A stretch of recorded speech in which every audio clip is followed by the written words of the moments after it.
What's the good word, y'all? DKB here. So let's talk about this final preseason game real quick. The obvious highlight's going to be the quarterback play.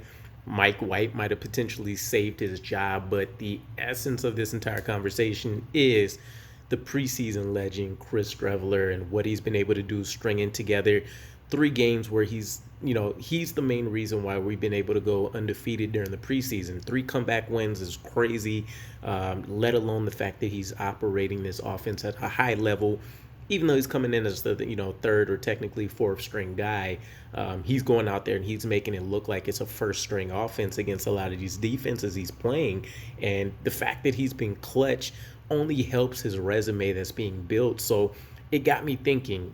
Ideally, I get the sense that the coaching staff is still very comfortable with Mike White, and this bounce back game only secured the deal for White. So that leaves Chris Streveler still on the outside looking in, and there's not a chance in hell that we get he sneaks past waivers and we can get him onto the practice squad. What this does mean, though, is that instead of Mike White being the potential trade candidate that would have been out there, we could potentially make something happen out of nothing with Chris Streveler and maybe get a late round pick for him. There was a few destinations that would make sense. I'll key in on 3 of them, but some of the ones that stood out to me would potentially be the Browns, at least in the immediate right now, in terms of him being able to go out there and get on the field. The Vikings, the Colts, the Commanders, the Lions, and the Seahawks. And a lot of this reminded me of, I think it's almost a decade back now, which is crazy. But the last time I remember this much hype, and again, it wasn't the preseason, so it's not exactly the same, was Matt Flynn with the Packers. I think it was the final game of their season. He put up 6 touchdowns against the Lions and went absolutely crazy. And then he was able to ball out and, of course, secure himself a pretty big contract over that offseason, which was the final year of his deal. Nonetheless, the hype factor is really what I'm kind of keying in on there. And you definitely see it with Chris Streveler. I've talked about it before. I think the huge separation between Mike White and him, there's plenty of things that you could say if you want to break down tape. But I think one of the bigger things is that Chris Streveler's elevating the talent around him, whereas Mike White seems like he kind of plays up and down according to the defenses he's matched up against and the talent and the weapons that he has at his disposal. So let's talk about some of these trade destinations that he could potentially go to. And keep in mind, this is all based off the fact that we're assuming other quarterback needy teams may not want to necessarily depend on where they are in the waiver wire to try to pick up Chris Streveler, who definitely looks like maybe a diamond in the rough for somebody. So the first one, and not necessarily in any particular order, but it would be the Seahawks. They have a very interesting situation. Geno Smith was most recently named the starter for them heading into this 2022 season. Drew Lock backing him up. And Geno Smith fits the offense in terms of what they had with Russell Wilson a little bit more so than Drew Lock, who's kind of more so of a pocket passer. But Geno Smith hasn't outright won the competition. There's actually probably more than a few of us that would say Drew Lock performed better than him, especially if you just take a look at the stat sheet. But again, Geno Smith maybe fits more what they're looking to do a little bit better, maybe a little bit less risky of an individual than what Drew Lock may be. So what does this mean, though? Geno Smith, Drew Lock, probably not the future there. Maybe they want to add one more person into the mix, and what better than an exciting player that's been able to go out here and especially show the clutch gene, which has been huge with Russell Wilson. This could throw a huge wrench in not only Geno Smith and Drew Lock's plans, but this could give Pete Carroll another player at his disposal, taking a look at least a year or 2 in the future in case they don't necessarily end up with a high draft pick for whatever reason.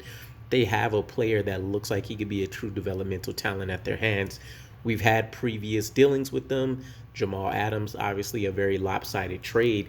But again, when it comes to quarterbacks, you never know what teams are willing to do. So I would peg them as a team that could benefit from having Chris Streveler on there, especially considering they have top-tier weapons, DK Metcalf, Tyler Lockett. Obviously, their running back room can be stacked if healthy between having Chris Carson and Rashad Penny. And I believe they just drafted a kid pretty high as well. So I would probably peg them as one of my top 3 The second one would be the Lions.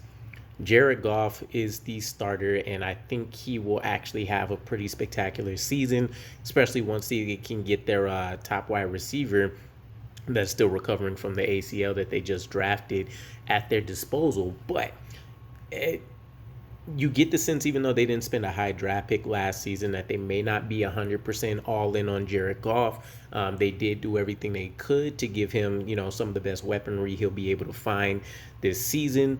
But they don't have to be sold on him, and they don't necessarily have anybody behind him to say that they can develop as a backup plan either. So Chris Streveler could be that developmental quarterback that pushes Jared Goff and gives them an option to say, maybe we don't need to go out and draft a guy. We have this fallback plan that we're comfortable with.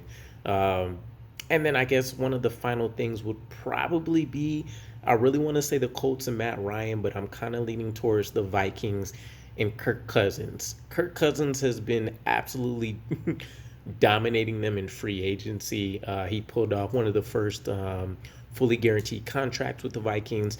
He's been able to re-up in recent memory, and it's odd because you can technically say he's not the reason why the Vikings can never really go as far as we potentially expect them to season in and season out. But he's not necessarily the reason that they're winning and getting to the playoffs to begin with either. He's kind of the quintessential Alex Smith of the league in this day and age, where he's not losing you games, he's not winning, but if the defense is doing their part and you have a few standout games, but in general, he's bringing the offense along. They're going out there, they're getting maybe a touchdown or two a game, and then a bunch of field goals is satisfactory enough, especially if it's a team that's depending more so on their defense than for the offense to win these games. So Kirk Cousins is a guy there to me because if you find the right quarterback that clicks, that offense could be the most explosive thing in the league. Let alone the fact that Kirk Cousins, again, being another one of those Matt Ryan, kind of Tom Brady style pocket passers, that ancient dinosaur that's going to be dying out of this league in a few years. You get to open up a whole new section of this playbook with run pass options. Depending on if they're bringing a new coach that's maybe a little bit younger, you get a lot more of these college spread concepts. Some of these things they'll be able to take a lot more advantage of. So while Chris Streveler won't have an immediate opportunity for playing time in any of these situations, the Browns would be the most ideal fit with Deshaun Watson having that 11-game settlement suspension they agreed to. He could be set up to either be a top backup at least somewhere, or he could potentially play himself into a starting role. The Vikings seem like a place where that would be probably the most common, or the thing that would make most sense in terms of him finding some kind of playing time, because I don't see them necessarily tanking all the way to like a top 5 pick. So unless they go crazy, they package a bunch of picks to move up in this next year, you can say they're probably like a middle tier picking team, depending on if they make the playoffs or not. So this could be the best situation for him. But let me know what your guys' thoughts are. Personally, I mentioned it before, I would keep him over Mike White. But if we do see him leave, where could he go? The only thing that I've seen in terms of compensation was maybe something like a 6th-round pick, maybe a 7th rounder. And then in that potential situation, that was referring to the Seahawks. So we'll see. But either way, let me know what you guys' thoughts are. I'll catch you again. Peace.